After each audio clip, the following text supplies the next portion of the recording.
Баскервилийн удмаг хэлмэгдүүлсэн нохоо. 9-р бүлэг. Доктор Ватсоны 2 дахь тайлан.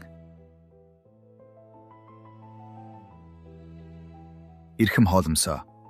Таны илгээсэн эгч чинь ирснийхээ дараахан сонин сайхан мэдээгээр сэтгэл баясуулах нь бага байсан бол одоо түүнийгээ гүйцээ нөхөж байна гэдгийг та хүлээн эзтэй. Яагад гэвэл хэрэг явдал хойноос цуваад л байна. Берримор хоосон таслааны цонхны хажууд зогсож байсан тухай зүйлээр сүүлчийнхээ тайлан дуусгасан бол одоо түүнээс хойно их хэмжээний сонин мэдээ хөрөмгөх бөөгнөрсөн нь таныг арга буюу гайхуулах нь магад. Хэрэг явдал иймэрхүү төлөвтэй болно гэж би даанч бодсонгүй. Сүүлийн 2 хоногийн дотор бүх байдал нэг талаар овоо гэж, нөгөө талаар бүрж нарийн төвөгтэй боллоо. Энэ тухай танд эргцүүлэн бодох боломж гаргаж өгөхийн тулд бүгдийг дэс дараагаар тоочъя.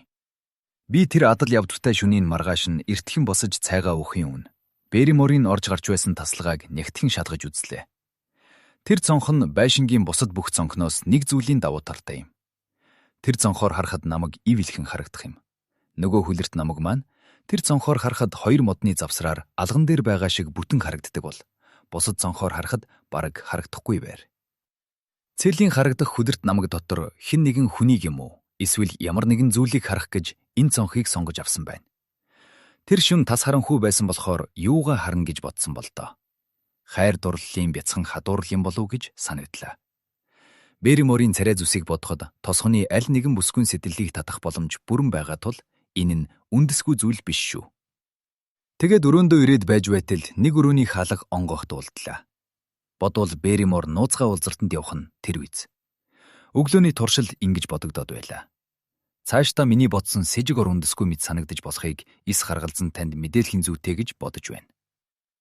Берриморын ажил үйлдэлийн шалтгаан тодорхойг хүртэл хойшлуулж, энэ шөнийн хэрэг явдгийн тухай чимээгүй өнгөрүүлбэл дэндүү том хариуцлагыг толгойдоо хүлээхэд хүрнэ гэж би бодлоо. Өглөөний цайгаа уучаад Генри гуай бид хоёр тэдний таслаанд очиж бүх зүйлийг ярилцлаа. Генри энэ бүхнийг тун үж анзаарах байдагтай хүлээж авлаа. Би тэгнэ гэж огтхонч бодоогүй байсан юм. Берримор шөндөө цааш наашаа их сэлгүүцдгийг би хизээний мэдсэн. Энэ тухай түүнтэй ярилцах гэж бодоод л байгаа юм. Яг л таны хэлдэг цагуудад Берримор коридорт явж байхыг олон удаа сонссон гэж Генри ярив. Шүн болгон тэр цонхон дээр очдөг юм болов? Тийм байж болох. Хэрв тийм юм бол отож байгаад тэнд юу хийдгийг нь харж авах хэрэгтэй байна. Яг ийм үед таны анд найз Шерлок Холмс яах байсан бол? Тэр ч бас л бидний адил ажиллах байх. Мөн отож байгаад Берримор тэнд яах гэж ордгийг нь мэдэж авах байсан. Тэгвэл хоёулаа хамтдаа шалгаж үзье байц. Тэр чинь бидний чимээг авчин шүү дээ. Тэгэхгүй ээ. Угаас Берримор чих хатуутай хүн. Ер нь ямар ч байсан үзээд алдъя. Хоёулаа түүнийг манай өрөөнд хүлээцгээе. Энэ дарга буюу өнгөрүүлж байгаа нэг янзын амьдрагтаа ялимгүйч гэсэн нарийн оруулах боломж гарсанд Генри гуай баярлан гарынхаа алгыг үрж суuna. Залуу язгуурт нь Чарльз гуайнд өөрчлөн байгуулах төлөвлөгөө бигтлэн боловсруулж байсан уран баримтчидтай уулзаж, бас Лондоноос ажил гүйцэтгэгчийг урам ирүүлсэн тул ойрын хугацаанд энэх өөрчлөлт гарна байх. Плимутээс 50-ийн дахнууд чимэглэлийн мэрвжигтнүүд ирчгээд байгаа. Өөрийнхөө өвгөд дээдсийн алдар хүндийг сэргээн босгох гэж манай найз маань хүч хөдөлмөр хөрөнгө мөнгийг ис хайхан тун дөрвтэй хөдөлж байгаа бололтой. Байшингаа засаж сэлбэн бүх тавилгын зүйлийг тавьсны дараа Генрид ихнэр авахс үлдэх болж байна. Энэ үхэндээ гэж ярихад хөрш айлын ганган бүсгүй Степлтоныг тун их шохорхож байгаа болохоор явдал төвөг болоод байхгүй шахуу болно ах та. Гэтэл энэ хоёрын паян тухайн нөхцөлд байж болохоос арай л ээдрээтэй явж байна. Жишээлж хэлэхэд өнөөдөр энэ талаар гарсан ялимгүй анцав манай найзыг ихэд гайхахад хүргэж сэтгэлийг нь эвгүүтүүллээ. Берриморын тухай хүүрэн ярьсны дараа Генри бүрх малгайгаа шүүрэн авч нэгэн тийш явахыг завдав. Би ч бас явхад бэлдсэн зүүн хэрэг үлээ. Гэтэл намайг учиртайхан харж "Та надтай явах гээе юу?" гэв. Таны хаашаа явах гэж байгааг ч л мэдэх хэрэг. Хэрв намайг тийш явах гэж байгаа бол хамт гарна. Намаг руу явна. Би ямар шүү заавар захаастай ирснийг та мэднэ шүү дээ. Танд садаа болох гэсэн санаа огт алга. Гэвч ялангуяа намаг тийш таныг ганцаар явж өрдөө болохгүй гэж Холмс над хэлсэн. Та өөрөө чихээрээ сонссон шүү дээ. Генригой ялдамхан байдлаар мишээж нөхөсөг байдлаар намайг цохиж аваад. Ихэм найз минь. Хооломс хичнээн алсыг харж чаддаг ч гэсэн миний амьдрал ах уй цаашдаа ямар шүү янзтай болохыг тааварлан мэдэж чадсангүй байна. Миний хэлж байгаа ойлгомжтой үсттэй. Очиж та над садаа болъё гэж бодмооргүй дээ. Зүгээр намайг ганцаарыг явуурчих гэв. Та бодоод үзтээ. Би яах аргагүй болов. Би яах, юу хэлэхээ мэдэхгүй гайхаж байх хооронд Генригой таяга бариад гараад явчихлаа. Жаахан эргцүүлэн бодсон чинь яах гэж би түүнийг хараанаасаа гаргав гэсэн санаа сэтэл зовнов. Лондонд буцаж очихдоо миний гинэн зам маань гай зовлонд хүргэлээ гэж танд итгэхэд хүрвэл яах вүлээ? Ингэж бодоход хамаг би халуун орхих шиг боллоо. Дэндүү хождоогүй байн гүйцэж болох байлаа. Тэр дороо Мэри Пит хаусыг чиглэн гарлаа. Генрийн бараа харагдахгүй байсан боловч зам даган явсаар хүлэрт намгийн гүнд хүрдэг харгуу байдаг газар хурж ирлээ. Тэгэд би буруу замаар явчих уу гэж эргэлзэн дээр үед нөгөө чулуу хэмглэн авдаг байсан толгой дээр гарч ирвэл хүлэрт намаг ив ихэн харагдаж байв. Генриг ч олж харлаа. Надаас хагас мод орчим зайд Генригой маань мисс Степлтон хүүхэн хоёул харгуу даган алхалж явна. Тэр хоёр урд нь ярилцсан тохирсон байсан учраас өнөөдрийн уулзалт санамсаргүй таарсан биш болох нь ойлгомжтой боллоо. Тэр хоёр яриандаа ам халж алгуурхан явах бөгөөд Степлтон нь Генригойг ямар нэгэн зүйлд итгүүлэхийг хичээн оролдохыг тэр ихэд анхааран сонсож хаяа толгой сэгсрэх харагдана. Би яах учраа олж ядан бул чулуун дотор зогссоор байв. Гүйцэж очиод тэр нандин ховын яриаг таслуулна гэдэг санахгүй хэрэг. Гэхдээ би ямар үүрэгтэй ирсэн хүн билээ дээ. Ердөө Генригээс ганцхан хурамч гэсэн нүд салгахгүй байх л үүрэгтэй ирсэн. Анд найзаа мөрдөж мушгин гэдэг тун базаахгүй ажил. Ямар ч байсан тэр толгоон орой дээрээс ажиглаж байгаад сүүлд сэтгэлд юм үлдээхгүй тулд бүгдийг өөрт нь ярихаар шийдлээ. Харин энэ үед Генрид альва аюул тохиолдвол даанч хол байсан болохоор туслалцаа үзүүлж чадахгүй байсан нь мэдээж. Өөр ямар ч арга байсангүй гэдгийг та ойлгоноах. Сэр Генри Степлтон хүүхэн хоёр яриандаа улайран хідэн алхам явсны дараа зог тусан зогсоход тэдний уулзалтыг нүдээр үзсэн хүн ганц би биш байна гэдгийг ойлголоо. Бул чулуудын хооронд нэг ногоо юм цугс хийв. Сайтар ажиглан харвал нөгөө савх модон дэширсэн ногоо юм барьсан хүн харгуу чиглэн явж байх нь эрвээхийн тором ховоогоо барьсан Степлтон байв. Тэрээр нөгөө хоёрт надаас нэлээд ойр байх бөгөөд тэднийг халз чиглэн явж байна. Яг энэ агшинд Генригой мисс Степлтон авхайг гэврэн арж, цаадах нь буруу харж, барьцаас нь гарахыг хичээн байтал Генри тонгоож, хүүхэн гарынхаа азгаар нүрээ даран байснаа. Нөгөө хоёр маань нэг нэгнээсээ ухарч иргэн харцгаалаа. Энэ бол өнөөх торон ховоогоо ив дүүгүй савзуулан хамаг хурдаар гүн ирж яваа Степлтоноос болжээ. Тэр улайран цогчиж гараа сарвзуулан гүйсээр сэтгэрх хоёртой зэрэгцэн ирж байж ядан хүндэртэн. Энэ бүхэн чухам ямар учиртайг би ойлгож чадаагүй боловч Степлтон ямар нэгэн зүйлд Генригойг зэмлэн буруутгаж байхад цаадхан цагаатхан байх зураа омгон жаахан хүрсээр л байх бололтой. Хүүхэн дажгүй байдлаар тэдний дэргэд зогсно. Эцэстээ Степлтон эргээд явхдаа дүү хүүхнээ захиангуй маягаар догход хүүхэн тэмэлцэх байдлаар Генригойг нэг хараад ахынхаа хойноос явлаа. Байгаль судлагч дүү хүүхэндээ уурлан байгаа бололтой огцом үүсчиж явна. Генри тэдний араас хэсэг зур харж байгаад толгой унжуулан буцах зандаа орлоо. Харсаар байтал болж өнгөрсөн энэ явдлын утга учирыг ойлгоогүй хэрн найздаа урдчлан дуулгалгүйгээр түүний гэрчин болсондоо маш их хичиж байлаа. Нөгөө толгой дээрээсээ бууж Генритэй уулзахаас өөр аргагүй боллоо.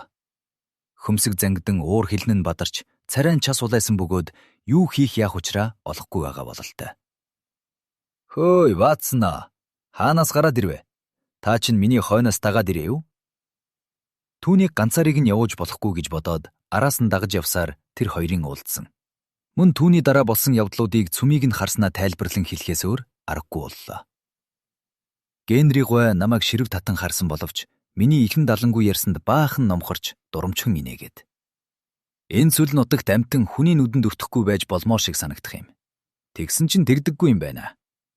Миний хүүхэн яаж эргүүлж байгааг нүд хужирлах гэж цөмөөрөө хойулцсан юм шиг шүү. Хүүхэн эргүүлэх маань том бүтгийгүй боллоо доо. Та хаана вэ? Тэр толгой дээр л. Нилээн хойгуур суудалтай хүн байж. Харин хүүхний ах нь эхний игнэнд суусан хүн юм санж бид рүү яаж давшилж байхыг нь хараа үсттэй. Харсан. Түүнийг ухаан сажаатай итгэхэд гэж таны санаанд орж байсан удаа байна уу? Үгүй. Тэгэж орж илж байгаагүй. Надад ч исэн үгүй л дээ. Би Степлтоныг өнөөгийн өдөр хүртэл хүн шиг хүн гэж бодож авсан юм. Одоо бодоход бол бид хоёрын нэгэнд номогдох цамц өмсгөх хэрэгтэй болсон шиг санагдана. Би тийм тусгүй муу хүн гэж үү? Ватсон та надтай хамт нилээд байла. Нуулгүй хэлээч. Хайр сэтгэлтэй хүүхэндээ сайн эр нөхөр байж болохгүй. Садаа болох юм над юу вэ? Миний бодоход саад болох юм алга.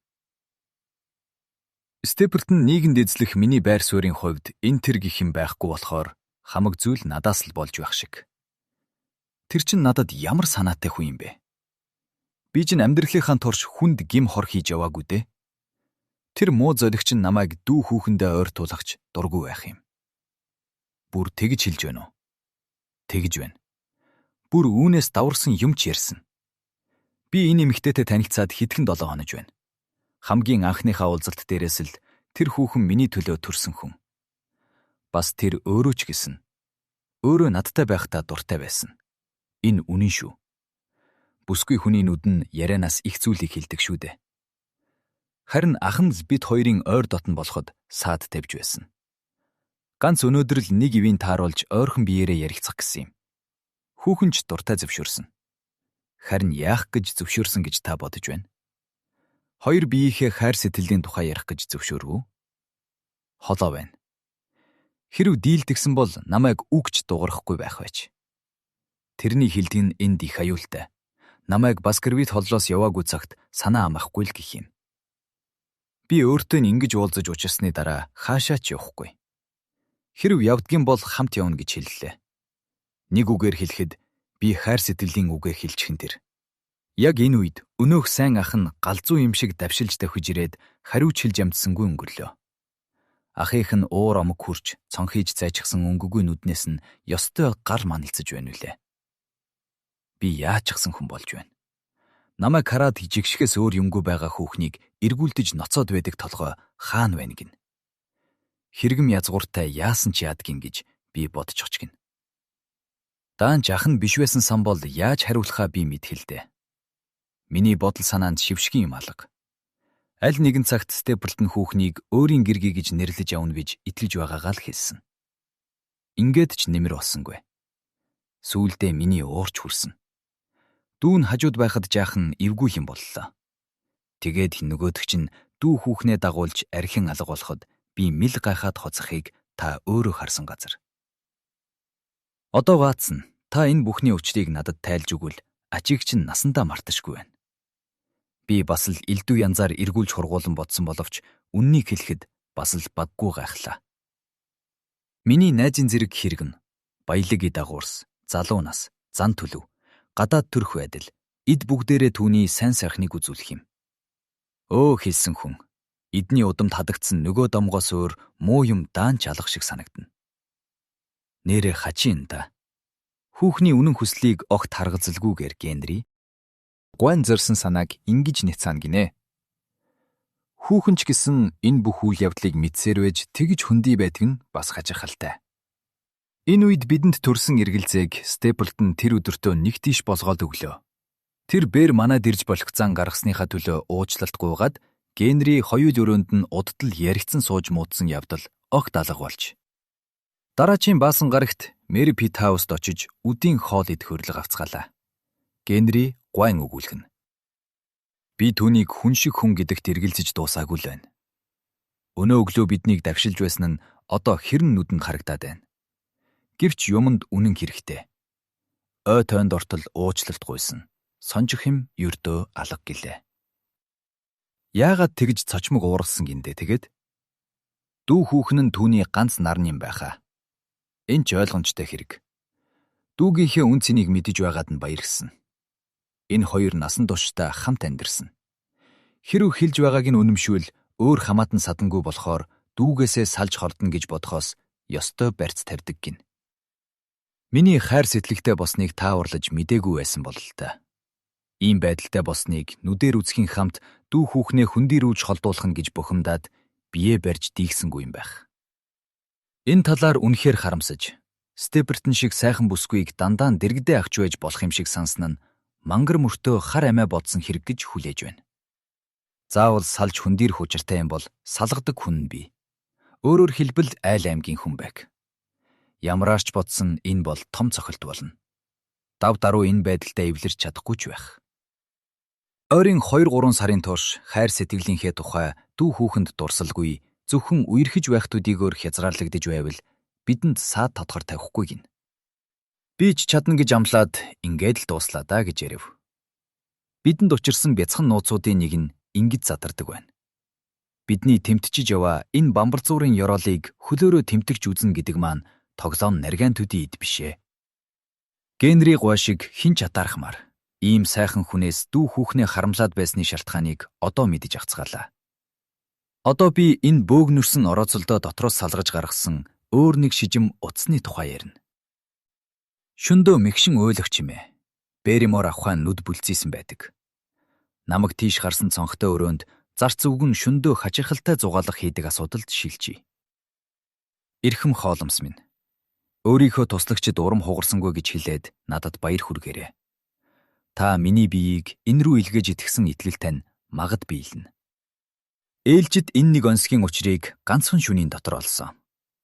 Би ганцхан шүн гэж хэлж байна. Уул нь эхний шүн юу ч ухаарч мэдэж чадаагүй болохоор 2 шүн гэж хэлэх нь зүв байхаа. Бид хоёр Генри Гуайн тасалгаанд бараг шөнийн 3 цаг болтол суугаад шатан дээр байдаг цаг цохих чимээнээс өөр юу ч сонссонгүй. Ингэж алжааж ядран сэргийлэх ажиллагаа маань хоёулаа олбогт сандалдаа зүүрмөглөм унтснаар дуусжээ. Гэвч ийм бүтэлгүй болсондоо гутаж гунсангүй дахин туршиж үзэхээр шийдлээ. Маргаашийн шөнө нь дэнлүүнийхээ гэрлийг багсагчаад тэнхээ мэдэн тамхи татаж дуу чимээгүй суулаа. Цаг урагшаа ахих нь хачим удаан байсан боловч тавьсан хавхандаа ан гөрөөс орохыг төвчээртэй харуулдан суусан анчных шиг онгод орон зоригж нь суусаар байлаа. Шөнийн 1 цаг тэгснээ 2 цаг зохиж бид хоёрын урам хугарах маягтай болж байтал ерөөс огт алж байгаагүй юм шиг болж сэргээд ирлээ шүү. Хонглын шалны мод хяхан дуугарлаа. Симхэн яваа хүний хөлийн чимээ манай өрөөний зэрэгцээ ирснээ холдон холцоор чимээ тасарлаа. Генри Гуа үүдээ синхэн онгойлгож бид хоёр ангийнхаа хойноос явлаа. Сайх хүн галерег өнгөрч гарсан учраас хонгол тас харанхуй болов. Болгоомжхон явсаар цаад жигүрт хурж ирлээ. Хар сэрээрээ бүхтийж үлми дээрээ гიშгэн яваа хар сахалтай өндөр хүний бараа цухалцах харагдлаа. Өнөөх хаалга онгойлгоход хаалга нь зааны гэрэлд нэг харагдаад сүүлд нь харанхуй коридорт нарийнхан шар гэрэл послаа. Гიშгэхээсээ өмнө шалны мод бүрийг тушиж үтсээр нөгөө шар гэрэл тийш явцгаалаа. Бид шаахаагүй явсан хэрн хуучирч муудсан шалны мод бидний алхаанд чахан явуулна. Энэ чимээг дуулдахгүй байж болмооргүй мэт санагдах мэт боловч Берримор үнэхээр чих хатуутай. Бас тэгээд ажилдаа даанч алмайран улаасан байжээ. Бид хоёр тэр тасалгааны үүдэнд тулж очоод хаалганы завсраар шагаалаа. Өвгөн зарц цонхны шилэнд нүрээ бараг наалдуулчаад лаага бариад зогсож байлаа. Нэг үгээр хэлэхэд 2 шөнийн урд намайг харахад байсан шивэл байлаа. Бид чухандаа ингэж ажиллана гэж нарийн төлөвлөгөө боловсруулаагүй байсан боловч Генри бол шийдмэг үйлдэлийг ердийн зөв шиг боддог хүмүүсийн нэг учраас шууд тасалгаанд орж явчихлаа. Берримор цонхноосоо огл харин зайлж нүүр нь үхсэн хүний царай шиг цонхийн зэвийгээд амьсгаан тасалдан хамаг биеийн чичирсээр бидний өмнө зогсов. Цагаан царайд харсан хар нүдэнд нь асар аимшигын шинж илэрхий.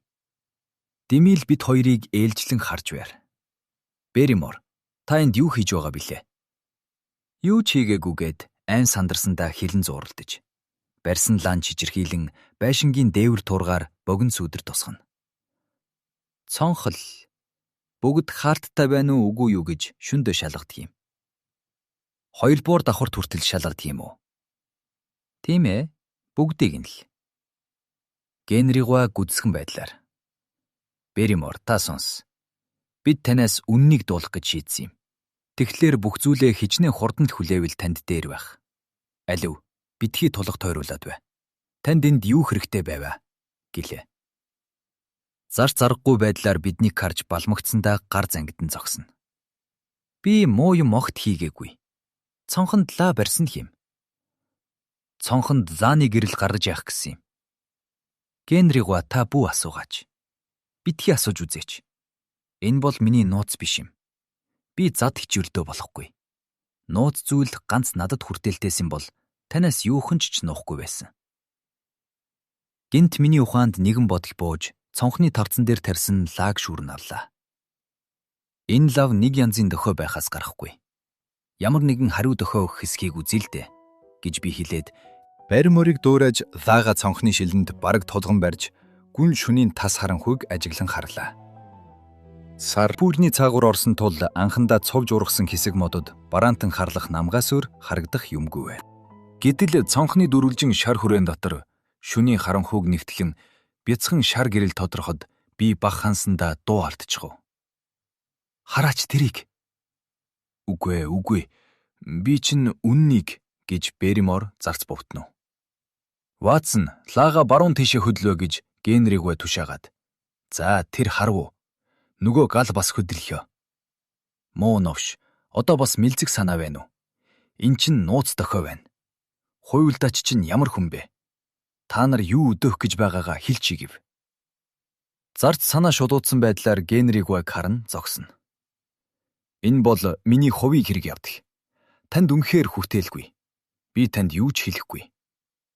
Тэгвэл чи хадагдсан гэдгээ мэдэрээ. Мэдлээ. Өөр аргацаал алга бололтой. Би чамайг аж муугаар хөөн. Ичдэгч болоосай. Манайхны дээдчүүл 100 гаруй жилийн турш нэг дор амьдарсан байхад чи миний эсрэг хуйлдаан гарах гэж байдаг гинэ. Үгүй, тийм биш юмсан. Таны эсрэг биш шүү. Ингэж хэлсэн нь эмэгтэй хүний дуу байсан тул эргэн харвал ухаан жолоогүй айж нөхрөөсөө дутуугүй цонхиж гсэн Берримор авхаа босгон дээр ирчихсэн байв. Балмагдан айсан шинж тэмдэг байгаагүй сан бол дотуур хувцсан дээрээ том ачуур нөмөрсөн энэ ханхар том эмэгтэйг хараад арга буюу инээд хүрмээр. Биднийг харчихлаа, Элиза минь. Ингэж л төгслөөдөө. Явж юм хүмээ бэлдэж төхөр гэж Берримор өвгөн хэлв. Жон минь. Би их чамаагаа ийм болгочихлоо. Энэ бүхэн миний буруу юм шүү, Генригвэ минь. Миний төлөө. Ганц миний төлөө л энэ маань ингэсэн юм. Яриач тэгээд ямар учиртай юм бэ? Үүхтэй заяасан ганц дүү минь тэр намаг дотор үлбэрхийн төлд хүрээд байж байгаа юм. Хаяанда байгаа түүнийг харсаар байж яаж өхүүлэх вүлээ Жон? Түүнд хоолунд бэлэн болсныг мэдэгдэж дохио өгөхөд цаадах нь хоолундаа хаанд өхүүлж өгөхийг заадаг юм. Тэгвэл таны дүү гэдэг чинь өнөөх оргодол ялтан, яргач нь сэлдэн юм. Энэ бүгд үнэн гэж Берримор лавшруулан магдалж хэлээд өөр хүний нууцыг задлж чадахгүй гэдгээ танд хэлсэн. Таны эсрэг элдвийг бодож санаагүй байгааг та өөрөө одоо дуурж мэдлээ газар гэж нэмж хэлв. Шүн болохлоор лаа бариад тэнэж явдгийн учир ингэж дайлагдлаа. Генригвэ бид хоёр Берримор авхайг гайхан ширтэж энэ тох томоотой, номой зантай эмэгтэй маань манай орны хамгийн заналт гэмт хэрэгтэнтэй цус нэгтэй хүн байлаа гэж үү хэмээн бодов. Тийм ээ. Миний төрсөн дүү юм. Миний багын нэр Сэлдэн гэдэг. Бид түүнийг хар багаас нь эхлээд эрхлүүлж зоргоор нь тавьснаас болоод юу дуртайгаа хийж ертөнцид ганц цэнхийн төлөө төрсөн юм шиг боддог очихсан юм. Тэгээд өсөж том бодохдоо өөдгүй муу амьтадтай нийлж чөтгөр шуламс шүглчихсэн юм шиг болж төрсөн ихийнхээ элхийг имтэж бид бүхний нэр усыг хогтой хотгосон юм. Цаашлах тутмаа улам болж нэг гэмтэргээс гараад л бас нэг ярт хэрэг үлддэг болсон хүм.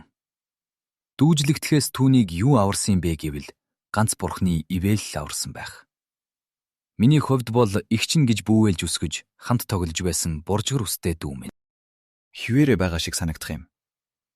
Намайг энд байгаа болохоор туслан байх гэж гордоод л гяндангаас оргож өгчээ. Нэг шүн байж байтал ядарч туйлдсан, өсөж цангасан, үсгий дарам мөрдөгцсөн амтан хүрээд ирэхэд нь бид хоёр яах ёстой байв да. Гэртээ оруулж хооллож ундлахаас яах вэ? Чадах ядгаараа пусалсан. Тэгж байтал та бүхэн ч хүрээд ирсэн. Хүл үүмээ намттал намаг дотор ам хоргодохоор яваад одоо болтгий тэндээ бүгж байгаа юм. Нэг шүн өнжөөд явж үгүй юу гэж шалгаж Цонхоор гэрэл тусгахад хариу дөхөө өгч байвал нөхөр маань болцсон газарт нь мах талах аваачиж өгд юм. Явсан болов гэд өдөр болгон горьдох юм. Харин түүнийг энд байгаа цагт хайчхан гэхэд даанч хэцүү зайн. Би сүсэгтэн хүн болохоор танд заяа нь худал хэлэхгүй. Үүнд базаахгүй юм байгаа бол нөхрийн минь буруу биш шүү. Ганц миний төлөө л ингэж яваа юм да гэж ярив. Энэ эмэгтэй сэтгэл догдхон ярьсан зүйлд үнэмшихгүй байх арга алга. Энэ үнэн үү Берримор? Үнэн Генригвэ. Эцсээ хүртэл бүгд үнэн. За яах вэ? Таны гихнэртэй үнэн ч шудраг байлаа гэж зэмлэхгүй нь магад. Би түрүүнд хэлсэн үгээ буцааж авлаа. Одоо та нар гэртээ харьцгаа. Өглөөгүүр айван тайван ярьцгаая. Тэднийг гаргахлаар бид хоёр цонхоор харлаа. Генригвэ цонх дэлгэрэн нээхэд шөнийн хүйтэн салхи нүрт сөргөн. Өнөө бяцхан гал шөнийн харанхуйд тэр хол харагцсаар л байлаа. Тэр яасан айдаггүй амтан гээч вэ гэж Генригвэ хэлэв. Данцхан эндээс л харагддаг байх та. Магадгүй. Тэр ер нь хаахан байх шиг байна. Боржин чулуун босгол овооны харьцаал болов. 4 модоос холгүй байхаа. 4 мод ч хүрэхгүй байх. Берримор идэх уух юм хүргэдгийг бодоход асар холгүй байх. Галын баримжаагаар хүрээд ирнгээд хүдээж байгаа да. Ватснаа. Би ерөөсөө явж тэр алуурчныг барьж аваад ирье. Ийм бодол надад ч бас төрсөн юм. Берримор биднийг өөртөө эсвэрж аваагүй. Бид нууцыг нь хүчээр хилүүлсэн юм чинь яадаг юм. Нийгэнд аюуртай тэр мэтийн хүнийг хөөр хилэн цагаатгаж хэрхэвч болохгүй. Ийм завшаан тохиолдсныг ашиглаж хүм амьтанд хор хүргэхгүй болгодог тэр газарт нь аваажиж өгөх хэрэгтэй байр. Тэгэхгүй бол бидний борчимгүй явдлаас болж бусад улс хохироход хүрнэ. Хизээ язаагүй нэг шүн Степлтоныхныг дайрахыг хэн байг гэхив. Чухам ийм бодол Генригвэг зориг шудуудахад хүргэсэн биз. Би бас хамт явна. Тэгвэл гар буугаа аваад шаахаагаа өмсчих. Түргэлэхгүй бол галаа унтраагаад алга болчихно. 5 минут ч өнгөрөөгүй байхад бид хоёр намрын салхины жигтгэн нисгэрэх дуун, унах нагцсын шаржигнах чимээн дунд харанхуй модон дундуур алхалж явлаа. Чигийн ихэн үнрээр агаар дүүрчээ. Тэнгэрт хүшиглэн татсан үйлсийн цаанаас сар цухойх бөгөөд намаг тийш гарахын хамт бороо шиврэм орлоо. Шар цайвар гал бидний өмнө бүр түнсөөрл байна. Та ямар нэг юм авч гарсан уу гэж би асуув. Авсан. Ташуур аваад гарсан. Тэрий чинь яахаас ч буцахгүй хүн гэж яриад байгаа. Тэгэхээр сэхээ авч эсэргүүцэж амжихаас өмнө гинтэл бариад авъя. Хүү Ватсон гэж Генригвэ гинт хэлээд.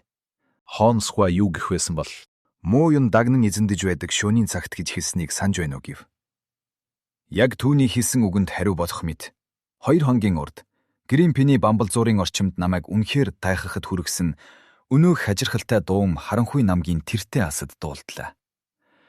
Чиг таарсан салхинд эхлээд яншим юнгнэж улмаар архиран байснаа гангнан гасаллаа. Энэ аимшигт дуун дараалал алдалгүй давтагдана ойр орчны агаарт хадан дуурсав. Генригвэ миний ханцүү дээрээс базан авахад хамаг нүүр царайн цонхийн цайсан байхыг шөнийн харанхуйд хэвэн тодхон харж амжлаа. Бурхан минь. Эн чинь юу гэж вэ Ватсон?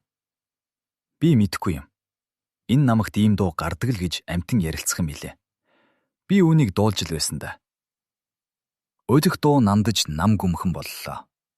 Бид хоёр чих 50 чагнасан боловч эргэн тойрны нам гүм байдлыг алдуулах юу ч алгаа. Ватсон, эн чинь нохоо уйлж байна шүү дээ. Генригвэ ингэж хэлэхдээ хоолон зангирж байгааг сонсоод би тоймгүй их айлаа. Улсууд үүнийг юу гэж ярилцдаг бол? Ямар улсууд? Энэ нутгийнхан. Эндхийхэн чинь эрдэм номын дөргөөс болохоор юу ч хийж ярьж байсан ялгаагүй үсттэй. Тэр улсууд үүнийг юу гэж ярьж байгааг надад хэлээч. Би анхандаа эргэлзэж байсан боловч хүн юм асууж байхад яаж дугдуугүй өнгөрөх вэ? Баскервиллийн нохоо ингэж үлдэг гихцэх юм билээ.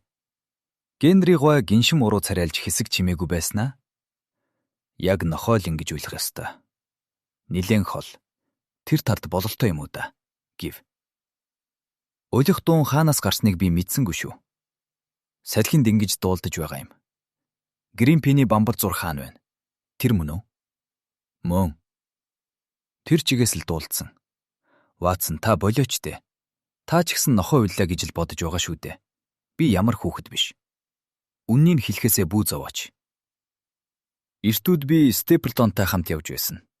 Зарим шоу ингэж дуурдаг гэж хэлж байна билээ. Хол байна. Гарцаагүй нохой. Бурхан минь.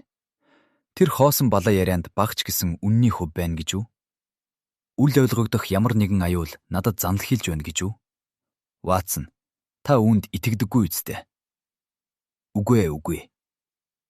Ийм балаа имийг дуурчаад Лондонд инээд сууна гэдэг нэг хэрэг. Харин харанхуй намаг дотор энэ үлж байгааг сонсно гэдэг шал өөр хэрэг байна. Авг ах маань яалаа. Түүний дэрэгдүр нохоо мөр байлаа гэсэн мэдтэй. Ингээл нэг нэгэндээ таарад байдаг гэж. Ватсон, би чинь тийм ч хучхар амтан биш л юмсаа. Гэтэл үүнийг сонсоод судсаар цус гүүхээ зогсох шиг болж байна. Та миний гарыг бариад үзээч. Үнэхээр түүний гар гантыг чулуу мэт цэл хүүтэн байлаа. Маргааш гэхэд зүгээр босно байлгүй. Үгүй. Би үүнийг хизээч мартахгүй.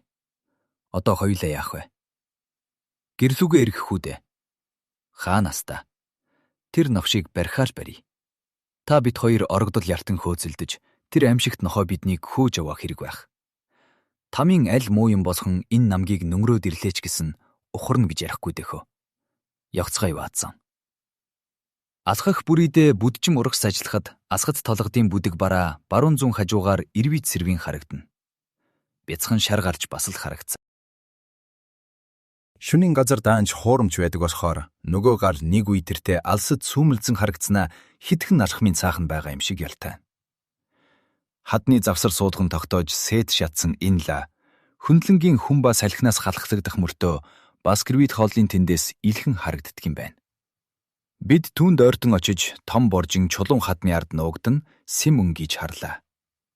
Хүдэрт намгийн дунд асаалттай байгаа ганцхан ла харагдах нь нэг л хачин бөгөөд дөлний шар гэрэл хажуугийн чулуунд гяртхан тусаж байхад эргэн тойронд амьдрал байгаагийн шинжгүй. Одоо яах вэ? Гэж Генригоо асуув. Эндээ жаахан хүлээ. Өнөөгч нь бодвол инүүхэн хавьд байгаа байх. Одоо гараад ирчих магадгүй. Би ингэж хийж дуусаагүй шахан байхад өнөө хүний барааг харлаа. Ла асаарттай хавилд элдв тачаалын ул мөрөөр ирэндэг зэрэмдэг болон хүний шинж төрхөө алдсан аимшигтай царай харагдав. Эрт урд цагт энэ толгодын бэлд амьдарч байсан зэрлэг хүмүүс л ийм шороо шавхаад гутгалдсан, үс сахалдаа орооцолдсон нүүр царайтай байсан байх. Шүнийн харанхууд анчны анир чимээ агсан гөрөөслийн нүд шиг эргэн тойрныг хорсолтойгоор ажин харах овжинг байрын онгор нүдэнд нь лааны гэрэл яртайнд тусна. Тэр ямар нэгэн сэжиг авсан бололтой. Бэримор тэднэр бидний мэдэхгүй ямар нэгэн дохоогоор харилцдаг байсан уу? Эсвэл хэрэг биш боллоо гэж таамагласан юм уу? Ямар ч байсан түүний ой гутам царайд айсан тэмдэг илэрхийг би ажиглав. Тэр хизээл бол хизээ заагаа унтраагаад зүхтэн далдуурч болох байв. Би ингэж бодоод босон харайтал Генригооч бас миний хойноос үсрэн бослоо. Өнөөх оргодол яртан хараал зүхэл тавина. Бидний зүг нүүлгсэн чулуун бул хад цохиж хаграм үсчинэ.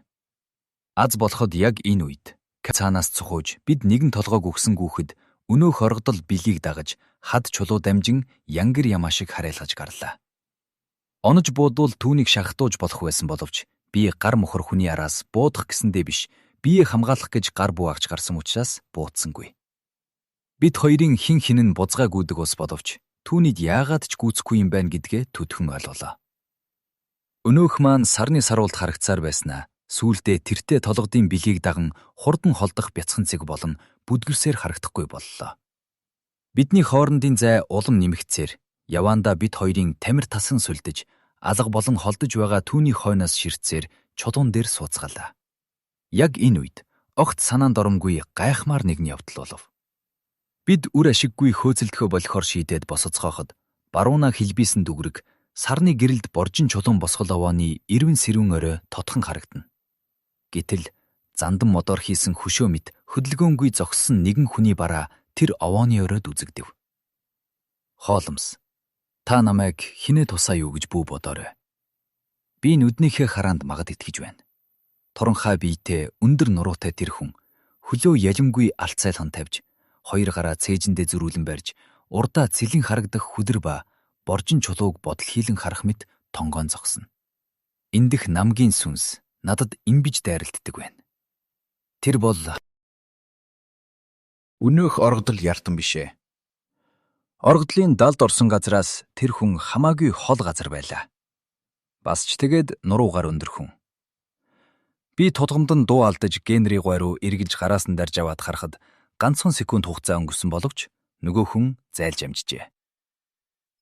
Боржин чулуун овооны орой, урдын адил сарны дүүргийн наан торин харслах бөгөөд.